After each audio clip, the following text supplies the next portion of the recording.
అందరికీ నమస్కారం. సరే, ఇప్పుడు రాష్ట్రం అంతా 2 రోజులుగా జగన్మోహన్ రెడ్డి గారు ఆయన కట్టుకున్న ప్యాలెస్ గురించి, దాని మీద వైఎస్ఆర్ కాంగ్రెస్ పార్టీ వివరణ, విశాఖపట్నం ప్యాలెస్ మీద ఆయన వివరణ, ఏదో ఒక ఐకానిక్గా కట్టాలి అనుకున్నాం. ఆ తర్వాత మరి కొంతమంది అధికారులు మరి విశాఖ రాజధానిగా అనుకున్నప్పుడు మరి అధికారులు ఈయన ఇక్కడ ఇల్లు వచ్చిన ఆఫీసు ఉంటే చాలా బాగుంటుందని సూచించారట. ఆ సూచన మేరకు స్వల్ప మార్పులు చేసి ఆయన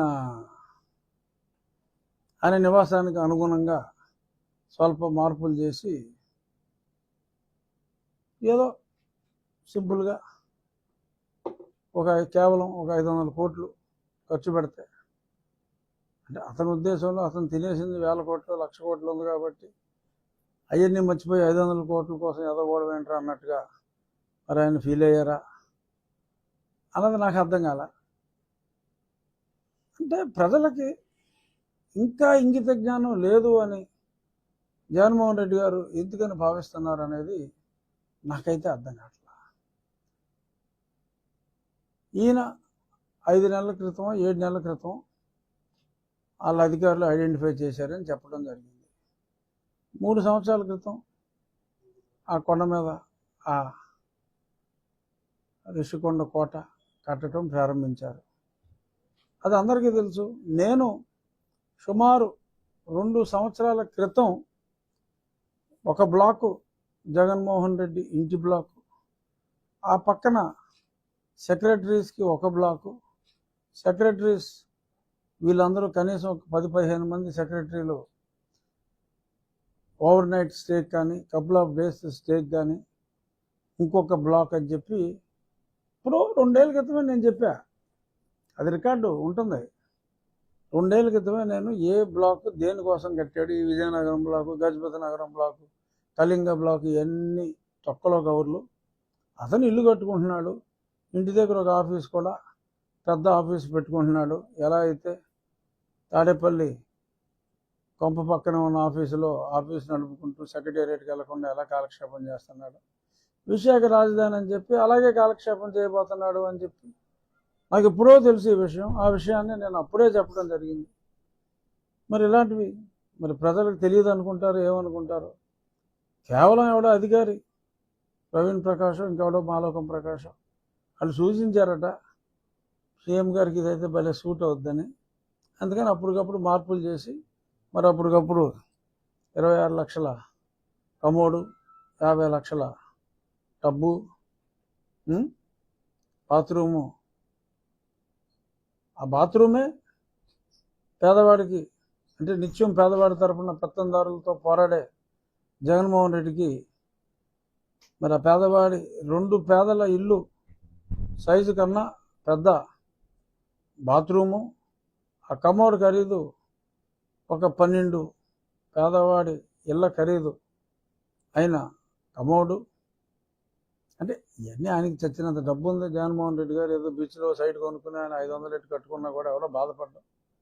కానీ పాపం ఆయన అనుకున్నది ఏంటంటే రాబోయే 20 సంవత్సరాలు ఆయనే ముఖ్యమంత్రిగా ఆయన అనుకున్నాడు.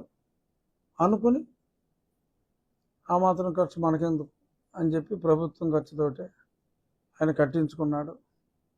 బట్ ప్రజలు తింగరోళ్ళు కాదు. ఆ ప్రజలకి సరే అందరూ కూడా చెప్పారు, నేను కాస్త ముందు చెప్పా.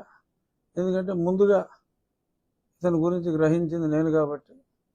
ఓ 4 ఏళ్ళ క్రితం నేను ప్రతిరోజు అతని గురించి మాట్లాడటం, ప్రజలందరికీ చేస్తున్నవన్నీ చెప్పటం, ఇవన్నీ కూడా జరిగినాయి. ఇప్పుడు ఇంకా మారకుండా, ఇది ఎందుకు చెప్తున్నాను అంటే ఇప్పటికైనా జగన్మోహన్ రెడ్డి గారు మారకుండా ఇంకా ప్రజల్ని మభ్యపెట్టే ప్రయత్నంలో, కేవలం ఎవరో అధికారి చెప్తే నేను ఇక్కడికి వచ్చాను తప్ప ఇక్కడికి మారదాం అనుకున్నాను తప్ప అది ఒక గొప్ప కట్టడం కోసమే మనం కట్టాం తప్ప నా వ్యక్తిగత అవసరాల కోసం కాదు. ఎవడో వ్యక్తి చెప్తే అతను ఏదో మంచి సలహా చెప్పాడులే, పోనీ ఉందాంలే, వీళ్ళందరూ సలహా ఇస్తున్నారు కదా, ఇంకెక్కడ ఇల్లు లేదన్నట్టుగా అనుకున్నాడు తప్ప మరి ఆ విధంగా అతను మాట్లాడటం అతని భావదారిద్ర్యానికి మనం బాధపడాలి తప్ప మరి ఇంకేమీ చేయలేం. మళ్ళీ ఇలాగే ఇంకొకటి ఈవీఎంలు. సరే, ఎలాన్ మస్క్ ఒక మాట అన్నాడు, సరే నో డౌట్ ఎప్పటి నుంచో గతంలో చంద్రబాబు నాయుడు గారు కూడా ఈవీఎంలు తీసేయాలని చెప్పారు. విన్నారా మీరు అప్పుడు చెప్పినప్పుడు? సో అది ఎప్పటి నుంచో ఉంది. అభివృద్ధి చెందిన దేశాల్లో ఈవీఎంలు వాడరు. బట్ ఏ అభివృద్ధి చెందిన దేశమైనా కూడా, అంత అమెరికా లాంటి పెద్ద దేశమైనా కూడా అక్కడ 25 కోట్లే జనాభా, మనకు 140 కోట్ల జనాభా. సో అంచేత కన్స్ట్రెయింట్స్ ఉన్నాయి. నేను పార్లమెంటరీ కమిటీలో ఉన్నప్పుడు ఈ ఎలక్షన్ కమిటీ కూడా మా పర్వ్యూలోనే ఉండేది, మా పర్వ్యూలో ఉండేది. మేము అన్నీ కనుక్కున్నాం. మనం వాడే సిస్టంలో 1-2 మిషన్లు అంటే ఏమో, any electronic machine is susceptible అని గతంలో మా పార్టీ అధ్యక్షులు అన్నారు, చాలామంది అన్నారు. బట్ ఇన్ని లక్షల సంఖ్యలో ఉన్న ఈవీఎంలని మేనేజ్ చేయటం అనేది అది జరగని పని. మరి ఈయన తన ఓటమిని ఇంకా అంగీకరించలేక, ప్రజలు తనని దారుణంగా తిరస్కరించారు అని పాపం నమ్మలేక ఆయన ఓపెన్ చేయమ్మ కట్టాను.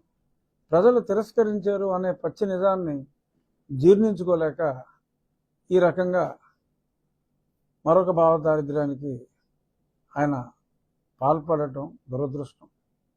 ఓటమిని అంగీకరించడంలో గౌరవం ఉంది.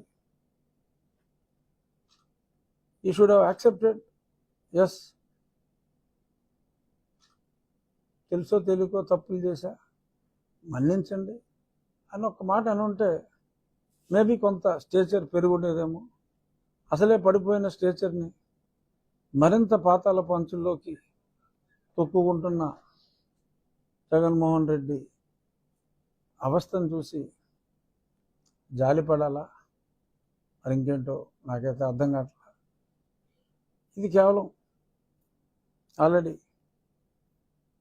పడిపోయిన వ్యక్తిని నేను మరింత పడదోసే దిశగా కావాలని నేను మాట్లాడతలేదు. అది సభ్యత కాదు, సంస్కారం కాదు. ఇకనైనా మారాలి, ప్రజలు తెలివైన వాళ్ళని చెప్పి జగన్మోహన్ రెడ్డి గారు అంగీకరించాలి. ఇంకా ప్రజల్ని పనికిరాని వాళ్ళుగా, మూర్ఖులుగా భావించవద్దు అని చెప్పి వైఎస్ఆర్ కాంగ్రెస్ పార్టీ, సరే 11 సీట్లున్నా, ప్రతిపక్ష హోదా లేకపోయినా అదొకటే ప్రతిపక్షం. సో కాబట్టి ప్రతిపక్ష హోదా లేని ప్రతిపక్షానికి నా సూచన ఏంటంటే, be dignified in your statements. ఏం మాట్లాడినా కన్స్ట్రక్టివ్గా ఉండేలాగా మాట్లాడండి తప్ప ప్రజల్ని డిగ్రేడ్ చేసేలాగా మాట్లాడొద్దు. Let there be constructive criticism అని మరొకసారి తెలియజేస్తూ, ఇక అది వదిలేసి నియోజకవర్గానికి వద్దాం. నేనేం చేస్తున్నాను నా నియోజకవర్గానికి అనేది ఇంపార్టెంట్. ఎందుకంటే ప్రస్తుతానికి, సరే అది ప్రస్తుతానికి అవుతుందా, పర్మనెంట్ అవుతుందా అనేది ప్రస్తుతాన్ని పక్కన పెడదాం. ప్రస్తుతానికి నేను టోటల్ ఫోకస్ అంతా కూడా మరే బాధ్యత అప్పచెప్పలేదు కాబట్టి పూర్తిగా నా నియోజకవర్గానికి నేను పరిమితమై, ఎలాగా నిధులు లేమైతే చాలా దారుణంగా ఉంది. ప్రభుత్వం మారినప్పటికీ కూడా ఓవర్ నైట్, మరి ఎందుకంటే చాలా హామీల బడ్డెన్ ఉంది. మరి పెన్షన్లు, మరి 50 ఏళ్ళకే పెన్షన్లు, ఎన్నో సూపర్ 6లు ఇవన్నీ ఉన్నాయి. అవన్నీ ఉన్నాయి కాబట్టి ప్రభుత్వం మీద ఎక్కువ బర్డెన్ పెట్టకుండా మరి నా నియోజకవర్గాన్ని ఎలాగ అభివృద్ధి పదంలో ముందుకు తీసుకెళ్ళాలి అనే దాని మీద నాకు కొన్ని ఆలోచనలు వచ్చినాయి. నేను జిల్లా కలెక్టర్ గారు, మా జిల్లా కలెక్టర్ గారితో, మన జిల్లా కలెక్టర్ గారితో, ప్రెస్ మీట్ ఇక్కడ కాబట్టి మన జిల్లా కలెక్టర్ గారు సుమిత్ కుమార్ గాంధీ గారితో చర్చించడం జరిగింది. ఇందులో భాగంగా నేను ఎన్నికల ప్రచారంలో కూడా చెప్పింది డ్రైనేజ్ అండ్ ఇరిగేషన్ సిస్టమ్ పూడిక తీక. అసలు ఉమ్మడి జిల్లాకే గత 5 సంవత్సరాల్లో మరి ఎంత ఇరిగేషన్ సిస్టమ్ ఉంటే 5 కోట్ల రూపాయలు కేటాయించడం జరిగింది. ఉమ్మడి జిల్లాకి గత ప్రభుత్వ హయాంలో కేవలం 5 కోట్ల రూపాయలు కేటాయించడం జరిగింది. అంటే ఏ ఒక్క పని, ఒక చిన్న పార కూడా కెనాల్లో వాళ్ళు పెట్టిన పాపాన పోల. అక్కడక్కడ గ్రామస్తులే కొన్ని పనులు చేసుకున్నారు. మరి ఎప్పుడైనా మరి కాంట్రాక్టర్ని పిలిస్తే కాంట్రాక్టర్కి మరి జిఎస్టీలు ఉంటాయి, కాంట్రాక్టర్కి మార్జిన్ ఉంటుంది, కాంట్రాక్టర్కి డబ్బులు రావు కాబట్టి ఒక సంవత్సరం అయినా ఆ వర్క్ కాస్ట్లో ఒక 20% వాళ్ళు ₹2 వడ్డీకి తెచ్చుకుంటారు కాబట్టి ఒక 20% అది. దీనివల్ల ₹1 పనికి 2.5 ప్రభుత్వ ఖజానాకి అయ్యే పరిస్థితి. మరి ఇవన్నిటిని అధిగమిస్తూ మరి మాటిచ్చిన ప్రజలకి వాగ్దానం నిలబెట్టుకోవాలి. అలాగే వాగ్దానం అనే కాకుండా మరి ప్రజల ముందు తలెత్తుకోవాలి అంటే చెప్పింది ఎలాగైనా సరే చేయాలి అనే దృక్పథంతో మరి కలెక్టర్ గారితో ఒక ఆలోచన చేసి ఉండి ఇరిగేషన్, స్టార్ట్ విత్ ఇరిగేషన్, ఇంకా రోడ్స్కి అన్నిటికి వెళ్తాం. ఉండి ఇరిగేషన్ డెవలప్మెంట్ ఫండ్ అని కలెక్టర్ గారే ఒక సపరేట్ అకౌంట్ ప్రారంభించేలాగా, దానికి నేను నా స్నేహితులు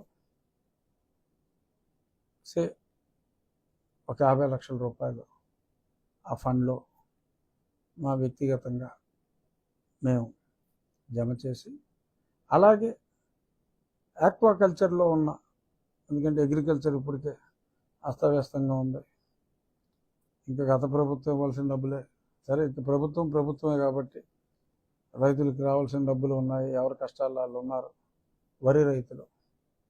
సో ఆక్వాకల్చర్ రైతులందరికీ కూడా ఆ విజ్ఞప్తి, రేపటికల్లా బహుశా ఆ అకౌంట్ డీటెయిల్స్ ఇస్తాను.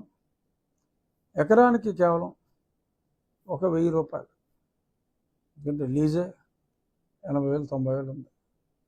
కేవలం ఒక ₹1000 మీరు ఆ ఫండ్లో జమ చేస్తే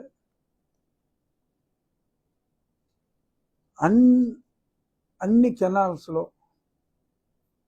ఆ గుర్రపు డెక్క ప్రాబ్లం కానీ, పూడికిపోయిన దగ్గర ఆ పూడిక తీయటానికి స్మూత్ ఫ్లో ఆఖరి ప్రాంతం వరకు కూడా ఆ నీరు దూర ప్రాంతాలకు కూడా ఎటువంటి అబ్స్ట్రక్షన్ లేకుండా నీళ్లు అందేలాగా, సో మంచినీరు కూడా అందుతుంది. ఆ చెరువులు నింపుకోవడానికి ఇప్పుడు ఏలూరుపల్లి లాంటి గ్రామాలకు నీరు వెళ్తారా, శివారు గ్రామాలకు.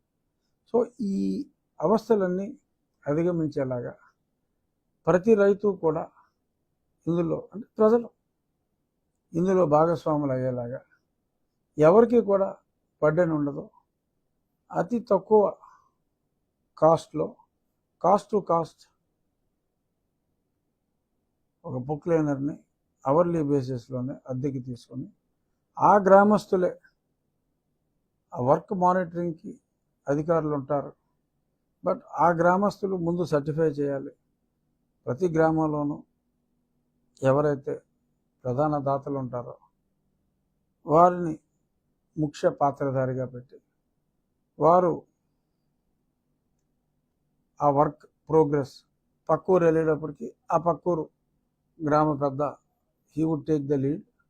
ఆ రకంగా ఈ సీజన్లో ఒక 45 రోజులు, నెక్స్ట్ సీజన్లో వచ్చినప్పుడు ముందే ఆల్మోస్ట్ ఇంకా ఈ 2 సీజన్లు దాటేటప్పటికి మళ్ళీ కనీసం ఒక 2-3 సంవత్సరాల వరకు కూడా ఎటువంటి ఇరిగేషన్ డ్రైనేజ్ కెనాల్స్ జోలికి వెళ్ళకపోయినా ఇబ్బంది లేని విధంగా ప్రజల పార్టిసిపేషన్తో అది చేయాలని, అలాగే గ్రామాల స్వయం అభివృద్ధికి క్యాష్ జనరేషన్కి కూడా ఏం చేయాలి, ఇదే విధంగా గ్రామాల్లోని రోడ్స్కి మన్రేగా నిధుల్ని సక్రమంగా, మన్రేగా నిధులు సక్రమ వినియోగం, మ్యాక్సిమం వర్క్ ఎలా చేయాలి అనే దాని మీద మరి గతంలోనే చంద్రబాబు నాయుడు గారు ఒక పిహెచ్డి చేసినంత పనిచేశారు. సో వారు గతంలో చెప్పిన మార్గదర్శకాల స్ఫూర్తితో ఆ మన్రేగా నిధుల్ని సక్రమంగా వాడుకుంటూ ఈ రోడ్స్ని ఎలాగా ముందు ఆర్థికంగా రాష్ట్రం ప్రగతి పదంలో వెళ్ళటానికి ముందు అప్పటిదాకా ఈ గతుకుల రోడ్లపై బ్రతుకు బండి నడిపించకుండా, గతుకులు అనేవి లేకుండా కాస్త సాఫీగా ఉండాలంటే ఏం చేయాలి అనే దాని మీద కూడా ఒక ప్రణాళిక, అలాగే త్రాగునీటి సమస్య ప్రతి ఊర్లోనూ సిస్టమ్స్ ఉన్నాయి, దాన్ని పట్టించుకునే నాదులు లేరు. గతంలో తెలుగుదేశం ప్రభుత్వంలో దాతలు ఎవరన్నా ముందుకొచ్చి ఆ ఊర్లో ఒక చక్కటి సిస్టమ్ని ఏర్పాటు చేస్తే దురదృష్టవశాత్తు నెగిటివ్ మైండ్తో ఉన్న వైఎస్ఆర్ కాంగ్రెస్ పార్టీ వాళ్ళు నీళ్లు లేకపోయినా పర్వాలేదు కానీ ఆ దాత ఇచ్చి నీళ్లు తాకూడదని చెప్పి ఒక సంకుచిత స్వభావంతో మరి చాలా చోట్ల దాన్ని పాడు చేశారు. సో ఆ సిస్టమ్స్ని బాగు చేసుకుంటూ అట్ ది సేమ్ టైం ఆ ఊర్లకి చక్కగా తాగునీరు సరఫరా చేసిన తర్వాత ప్యూరిఫికేషన్ అక్కడికక్కడ చేసుకుంటానికి ప్లాంట్స్ ఉన్నాయి, కానీ రిపేర్లో ఉన్నాయి ఎన్నో చోట్ల. సో పరిమళ అనే ప్రాంతం నుంచి ఆ వాటర్ లైన్ రాంగ్ డిజైన్ చేయడం జరిగింది మరి గతంలో. ఆ డిజైన్ని సరిచేసి దాన్ని కూడా గ్రామస్తుల పార్టిసిపేషన్తో కొంత, ప్రభుత్వ సహకారంతో ఇంకొంత చేసి యుద్ధ ప్రాతిపదికన 60% ఆఫ్ ద విలేజెస్కి, అంటే దానికి లింకప్ చేయగలిగిన గ్రామాలన్నిటికీ కూడా నీటి సదుపాయం మంచినీటి సదుపాయం కలిగించడం, ఈ అన్నిటికీ ఒక పర్ఫెక్ట్ రోడ్ మ్యాప్ వేసుకోవడం జరిగింది. We have a dynamic collector, youngster. So ప్రభుత్వ సహకారంతో, ముఖ్యమంత్రి గారి సహకారంతో, ముఖ్యమంత్రి గారు కూడా నాకు సహకరిస్తారు, ఎందుకంటే నాకే పదవి లేదు కాబట్టి నా ఊరికి చేయండి అంటే చేయాలి. సో కాబట్టి అది కూడా నా ఉండికి ఒక అడ్వాంటేజ్ అనుకోవాలేమో. సో ఏదేమైనా ప్రభుత్వం ఫైనాన్షియల్గా 4 రూపాయలు సమకూరేదాకా కూడా వెయిట్ చేయకుండా, నేను సింపుల్గా చెప్పొచ్చు, ప్రభుత్వం దగ్గర డబ్బులు అయితే నేనేం చేస్తానండి, అలా కాదు, నేనేంటో చెయ్యాలి. సో ప్రజాస్వామ్యంలో భారతదేశం వ్యక్తిత్వంలో కొంచెం పూరు, వ్యక్తులుగా రిచ్. నిజంగా భారతదేశంలో ఉన్న బంగారం ఎక్కడ లేదు. ప్రపంచంలో అమెరికాలో ఉన్న బంగారం కన్నా 10 రెట్లు బంగారం భారతదేశంలో ఉంది. అంటే ఖజానాలో లేదు, అందరి దగ్గర ఉంది. But at the same time వారికి సముచిత గౌరవం ఇస్తే ఎవరైనా కూడా ప్రతిష్ట కోసం ఎవరికైనా ఉంటుంది. బట్ ఎవరికి పేరు ఎట్టకుండా అన్నిటికీ వైఎస్ఆర్ జగనన్న వైఎస్ఆర్ అని పెట్టేసుకుంటే ఎవరికి తెలియదు, ఎవడెవడు ఇవ్వాలనుకున్నాడు కూడా ఎవడు. సో అటువంటి అవస్థలు లేకుండా చక్కగా ఇప్పుడు మా గ్రామ పరిధిలో ఎవరైనా దాత ముందుకు వచ్చినప్పుడు మంచి కార్యక్రమం చేస్తాయి. ఆ దాత పేరు ఉండేలాగా. ఇప్పుడు ఇందాక పాలకోడేరు స్కూల్కి వెళ్ళా, మొత్తం అంతా చెత్త పెరిగిపోయింది ఆ కాంపౌండ్లో. బాధ అనిపించింది. అక్కడ ఒక జిమ్ నేను గతంలో ఎంపీగా ఉన్నప్పుడు, అంటే ఫస్ట్ 6 నెలలు వచ్చేవాడిని కదా, ఆ తర్వాత నాకు బందెట్టాడు జగన్. అప్పుడు ఒక జిమ్ని ప్రారంభించడం జరిగింది, ఓపెన్ జిమ్. సో అందులో కూడా మొక్కలు మొలిచిపోయాయి ఎక్కడికక్కడ. నేను ఒక చిన్న పిలిపించా, అప్పటికప్పుడు ఒక ఆయన, నేను ఇది మొత్తం 1 వీక్లో క్లీన్ చేసి ఒక ఉద్యానవనంలాగా కడియం నుంచి నేను పలానా మొక్కలు తీసుకొచ్చి దీన్ని బ్యూటిఫుల్గా చేస్తాను. ఇంకొక ఆయన ముందుకు వచ్చాడు అదే స్టేజ్ మీద, నేను ఒక 100 జామ చెట్లు, 100 జామ చెట్లు వద్దండి, ఒక 25 మామిడి చెట్లు తండి, 5 అడుగులు ఎదిగినాయి, కాయలతో సహా దొరుకుతాయి, ఇంకో 25 జామ చెట్లు వేయండి, ఇంకో 25 సీతాఫలాలు, అలా రకరకాల ఫల వృక్షాలు వేయండి. ఒక ఉద్యానవనంలో ఒక గురుకులంలో చదువుకున్నట్టు ఒక చక్కటి ఎన్విరాన్మెంట్లో పాఠశాల ఉంటే మన ఆలోచనలు కూడా చక్కగా ఉంటాయి. అంటే అప్పటికప్పుడు వాళ్ళు స్పందిస్తే ఆ డిఈఓ గారితో కూడా మళ్ళీ నెల రోజుల తర్వాతే మనం డేటు ఒక 4 రోజుల్లో ఫిక్స్ చేసుకున్నాం. ఈ ఆట స్థలాలు కొందరు ఒక వాలీబాల్ కోర్టు, ఒక కబడ్డీ కోర్టు, ఇటువంటివి గేమ్స్ చాలా హ్యూజ్ స్పేస్ ఉంది.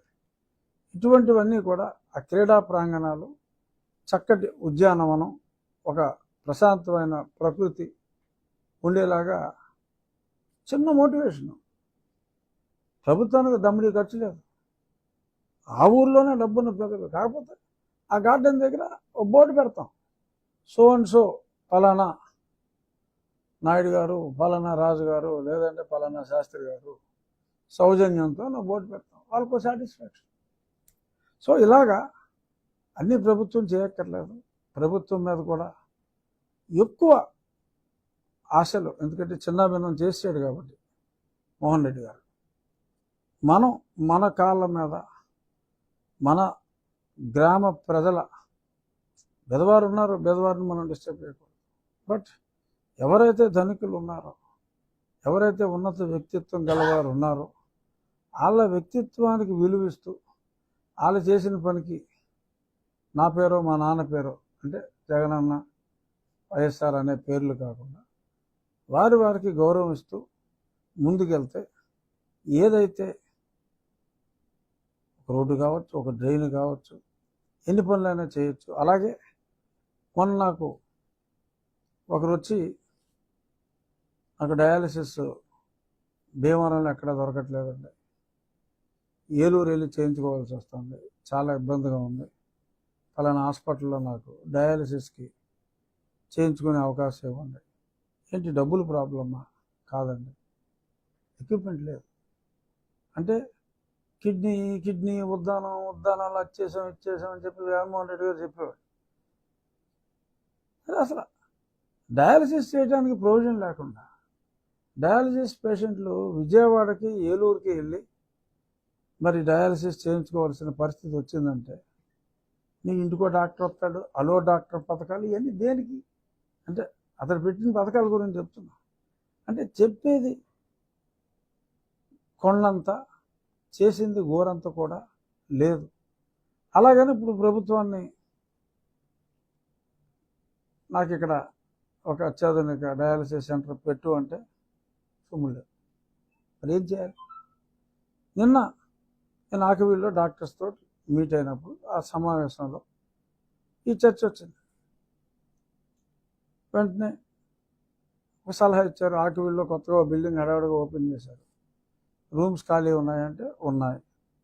ఓకే, తక్షణం నేను అప్పుడే హెల్త్ మినిస్టర్ గారితో మాట్లాడి, అయ్యా మీ ప్రభుత్వానికి ఏమి ఎక్స్ట్రా ఖర్చు లేదు, సత్యకుమార్ గారు నా మంచి స్నేహితుడు, 3 డయాలసిస్ ఎక్విప్మెంట్స్ మేము దాతలం ఇస్తాం, ఒకటి నేను, ఒకటి మా అభివరం సత్యనారాయణ రాజు గారు, ఇంకోటి ఇంకెవరో కూడా 2-3 కలిసి ఇస్తూ ఉన్నారు. సో అలా ఆ ఎక్విప్మెంట్ మేము ప్రొవైడ్ చేస్తాం. ఏమో భీమవరంలో దొరకని వాళ్ళు కూడా అక్కడ ఖాళీ ఉంటే అక్కడికి వెళ్ళి వైద్యం చేయించుకోవచ్చు. సో ఒక కిడ్నీ బాధితుడికి నేను 15 రూపాయలు ఇస్తాను అని జగన్మోహన్ రెడ్డి గారు అన్నారు, చంద్రబాబు నాయుడు గారు అన్నారు. ఇస్తారు, బట్ డయాలసిస్ చేయించుకోవడానికి ప్రొవిజన్ కూడా ఉండాలి. సో ఈ ఇన్ఫ్రాస్ట్రక్చర్ మీద ప్రభుత్వం మీద ఆధారపడటం అనేది కరెక్ట్ కాదు. హృదయం ఉన్న మనుషులు ట్యాప్ చేస్తే ఇక్కడి నుంచి మరి విదేశాల్లో కూడా సెటిల్ అయిన వాళ్ళు చాలామంది ఉన్నారు. వాళ్ళందరూ కూడా వాళ్ళు ఇచ్చిన డబ్బు సక్రమంగా యూటిలైజ్ చేస్తే కోట్లు ఇచ్చేవాళ్ళు ఉన్నారు. సో పర్మిషన్ కావాలి, దానికి ప్రభుత్వ సహకారం కావాలి. ప్రభుత్వ సహకారం సంపూర్ణంగా తీసుకుంటూ చంద్రబాబు నాయుడు గారి ప్లానింగ్తో ముందుకెళ్తూ, వాళ్ళ విజన్తో ముందుకెళ్తూ, ప్రభుత్వ డబ్బుల మీద పూర్తిగా ఆధారపడకుండా అడ్మినిస్ట్రేషన్ మీద ఎక్కువగా ఆధారపడుతూ, డబ్బుల విషయం వచ్చేటప్పటికి లిమిటెడ్గా ఆధారపడుతూ, ప్రజల్ని మోటివేట్ చేసి, అంటే డబ్బున్న ప్రజల్ని మోటివేట్ చేసి, మరి నేను అంటే మీరే ఇవ్వండి అంటాం కదా, అందరినీ మీరే ఇవ్వండి అంటాం కాకుండా ఎంతో కొంత 1%, 2% నా వ్యక్తిగతంగా నేను కూడా కంట్రిబ్యూట్ చేసి మీరు కూడా ఇవ్వండి అని చెప్పి అడిగి, ఎన్నో పరిశ్రమలు ఉన్నాయి, ఆక్వా పరిశ్రమ ఉంది, ఆక్వా ఇండస్ట్రీ, కెనాల్స్ అన్నీ డెవలప్ అయ్యి ఏ ఇబ్బంది లేకుండా వ్యవసాయం చేయగలిగితే ఆక్వా ఇండస్ట్రీకి మంచిదే. వాళ్ళని కూడా I will try to make a part of it. ఇలాగ అందరినీ కూడా ఎక్కడ అవినీతికి తావు లేకుండా ట్రాన్స్పరెంట్గా కలెక్టర్ గారి కంట్రోల్లో, ప్రభుత్వ అజమాయిషీలో అకౌంట్ ఓపెన్ చేసి దాని ద్వారా ప్రజలందరికీ సేవలు అందించి, ఏదైతే మేము చెప్పాం ఇంకా కూపేర బ్రిడ్జ్ ఉంది, రీటెండర్ పిలుస్తున్నాం, వాళ్ళకి ప్రభుత్వం ఏదైనా అడ్వాన్స్ ఇవ్వడం ఆలస్యం అయితే కొంతమంది మళ్ళీ బిల్లు ఇచ్చినప్పుడు తీసుకునేలాగా ఇనిషియల్ స్టార్ట్ చేయడానికి అడ్వాన్స్ ఇవ్వడానికి కూడా కొంతమంది ముందుకు వచ్చారు. ఆ రకంగా ప్రగతి పదంలో మన నియోజకవర్గాన్ని ముందుకు తీసుకెళ్ళటానికి ఉండి నియోజకవర్గ ప్రజల సహకారంతో, కొంతమంది నా స్నేహితుల, నా వెల్ విషర్స్ల సహకారంతో, కలెక్టర్ గారి సంపూర్ణ సహకారంతో, చంద్రబాబు నాయుడు గారి ఆశీర్వాదాలతో ఈ ప్రయత్నానికి నేను నాంది పలకడం జరిగింది. బహుశా సాయంత్రానికి అకౌంట్ కూడా ఓపెన్ అవుతుంది. రేపు నేను అకౌంట్ డీటెయిల్స్ కూడా మళ్ళీ మీడియాతో షేర్ చేసుకుంటాను. ఆ డీటెయిల్స్ని కూడా, ఆ అకౌంట్ నెంబరు, ఆ డీటెయిల్స్ అన్నీ కూడా మీరు కూడా మీ మీడియా ద్వారా జనాలందరికీ చేరువ చేసి, ప్రగతి పదంలో మన నియోజకవర్గం ముందుకెళ్ళటంలో మీడియా పాత్ర కూడా డెఫినెట్గా ప్రజల ఆర్థిక సహకారంతో పాటు మీడియా ఆర్థిక సహకారం కూడా ఎంతో అవసరం. మనందరం కలిసి ఉండి నియోజకవర్గాన్ని ఉండి ప్రజల సహకారంతోనే ముందుకి తీసుకెళ్దాం. ఇది నా ప్రణాళిక. మీరు ఏమైనా ప్రశ్నలు అంటే సరదాగా అడగచ్చు. అవును, అంటే ప్రధానంగా ఇరిగేషను. ఇప్పుడు ఇరిగేషన్ పనులు అయిపోయినాయి, మనకి ఫండ్ ఉంది. ఫండ్ ఉంటే దాన్ని ఇతరత్ర అవసరాలకు కూడా తప్పకుండా ఈ నియోజకవర్గంలోని సమస్యలకు వాడుకుంటాం. ప్రధానంగా ఇరిగేషన్ అండ్ వాటర్, మంచినీటికి కూడా drainage and irrigation, water system, water resources కనుకోండి, అది మంచినీళ్ళు అవ్వచ్చు, సాగునీరు అవ్వచ్చు. మళ్ళీ సాగునీరు తర్వాత మరి అది ట్రైన్లోకి వెళ్ళాలి కాబట్టి ఏదైనా నీటికి సంబంధించిన దానికి ప్రిడామినెంట్గా ఆ ఫండ్. సో దాతల సౌభ్రాతృత్వాన్ని బట్టి కొంచెం ఎక్కువ కలెక్ట్ అయితే పనులు 100 కోట్లకు కూడా ఉన్నాయి, బ్రహ్మాండంగా చేసుకోవచ్చు. At the same time cleanliness కూడా ఇంపార్టెంట్. ఎవరికి 10 నిమిషాలు కష్టపడితే, ఒక వ్యక్తి 10 నిమిషాలు కష్టపడితే కూడా రోడ్లు నీట్గా ఉంటాయి. ఒక అవగాహన కల్పించాలి. ఒక చోట మనం ఇప్పుడు ఆకివీడు మురికి కోపం, ఒక ప్రాంతాన్ని మనం నీట్గా చేసి మోడల్గా అదే అంతా ఇలా చేయండి, సో మీకు ఏమన్నా సహకారం కావాలంటే మేము ఇస్తాం అంటే డెఫినెట్గా ఆ ప్రవర్తనలో మార్పు వస్తుంది. చెత్తగా ఉంటే దాన్ని ఇంకా చెత్త చేస్తారు. మనం ఒకసారి బాగు చేసి చూపెడితే ఒక ప్రాంతాన్ని చెత్తగా చేయటానికి ఎవరికి మనస్కరించదు అని నా భావన. సో డెఫినెట్గా ఇందాక చెప్పిన దాంట్లో కాకుండా ఇప్పుడు డ్రైనేజీలు వర్షాలు ఎక్కువైతే 15 రోజుల్లో మునిగిపోతుంది. కలెక్టర్ గారికి చెప్పాం, ఆయన కూడా ఇమీడియట్గా స్పెషల్ ఆఫీసర్ని పెట్టి ఏదైతే డ్రైన్లు మునిగితే మరి పట్టణం మురికి కోపం అవుతుందో అవన్నీ కూడా ఆ డ్రైన్లోని పూడికినంతా తీసేసి ఫ్రీగా వర్షం వచ్చినా సరే ఫ్రీగా ఫ్లో ఉండేలాగా ముందు ఇమ్మీడియట్గా అది చేయాలి. పూర్తిగా అది చేయకుండా పాడైపోయిన తర్వాత మళ్ళీ బాగు చేసుకోవటం మరీ కష్టం. అలాగే at the same time minimum 2 under పాస్లు రావాలి. ఈ ఉండి దగ్గర ఆ రైల్ క్రాస్ ఓవర్ బ్రిడ్జ్ని మరి కాంట్రాక్టర్ లోపల వల్ల ఆగిపోయింది. నేను మళ్ళీ మా అసెంబ్లీ సమావేశాలు వాయిదా పడి నేనైతే అదర్వైజ్ 24 నుంచి పార్లమెంటు సమావేశాలు అక్కడ ఉండి ఆ టైంలో అశ్విని వైష్ణవ్ గారిని కలుసుకుని రైల్వే పనులన్నీ చేయించాలని రిప్రజెంటేషన్ ఇచ్చి స్టార్ట్ చేయాలనుకున్నా. ఒక వారం ఆలస్యం అవుతుంది. ఆ తర్వాత అయినా సరే నేను వెళ్ళి ఫార్చునేట్గా మరి చంపాలని ప్రయత్నం చేసిన జగన్మోహన్ రెడ్డి ఒక రకంగా ఇప్పుడు రాష్ట్రానికి మంచి చేసాడేమో అనుకుంటున్నాను. నన్ను ఢిల్లీలో పెట్టి నాకు చక్కటి స్నేహ సంబంధాలు ఎంతోమంది కేంద్ర మంత్రులతో ఉన్నాయి. అవన్నీ కూడా ముఖ్యంగా టు స్టార్ట్ విత్ నా ఉండి నియోజకవర్గ అభివృద్ధికి నేను అనుకున్న పనులన్నీ ఈ 6 నెలల్లో నేను ప్రారంభించి మొదలు పెట్టేయగలిగితే మేబీ అప్పుడు ఇంకెక్కడైనా కూడా సహకారం అందించగలిగితే. ఇప్పుడు కేంద్రంలో ప్రభుత్వం ఉంది, సో అంచేత పెద్ద ఇబ్బంది ఉండదు. అయినప్పటికీ కూడా హోదాతో వాళ్ళతో మాట్లాడటం వేరు, స్నేహంతో మాట్లాడటం వేరు. హోదాతో సాధించలేనిది స్నేహంతో తప్పకుండా సాధించవచ్చు అనేది నా విశ్వాసం. సో 3/4 ఆఫ్ ద క్యాబినెట్ నా స్నేహితులే ఉన్నారు కాబట్టి డెఫినెట్గా కేంద్రంలో చాలా నిధులు ఉంటాయి.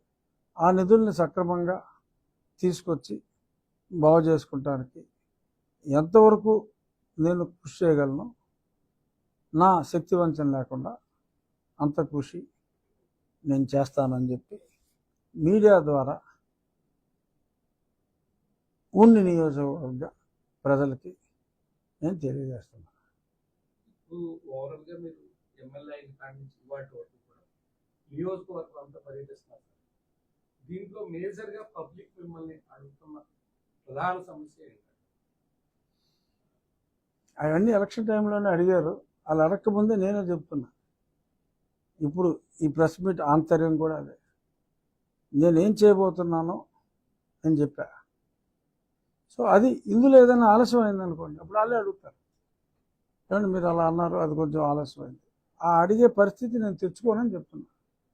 ఇమీడియట్గా ఖచ్చితంగా ఇవాళ సాయంత్రానికి అకౌంట్ ఓపెన్ అవుతుంది, అందులో ఫండ్ ఫ్లో స్టార్ట్ అవుతుంది. పారిశ్రామికవేత్తలను కూడా నేను రేపు పిలవటం జరిగింది. వాళ్ళకు కూడా డీటెయిల్స్ ఇచ్చి మీరు అందరూ కిక్ స్టార్ట్ చేయండి, మీ మనసుకు తోచినంత చేయండి, యూ మోటివేట్ ద పీపుల్ అనే దాంతోనే నిమిషం కూడా ఆలస్యం చేయకుండా ఆల్రెడీ కలెక్టర్ గారు చెప్పడం జరిగింది ఎలా అకౌంట్ ఓపెన్ చేయాలని. ఫాస్ట్ ట్రాక్లో ఇవన్నీ చేస్తాం.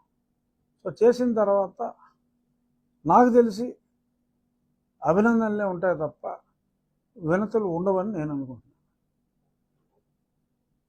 అదే ఇంకేం లేదు కదా.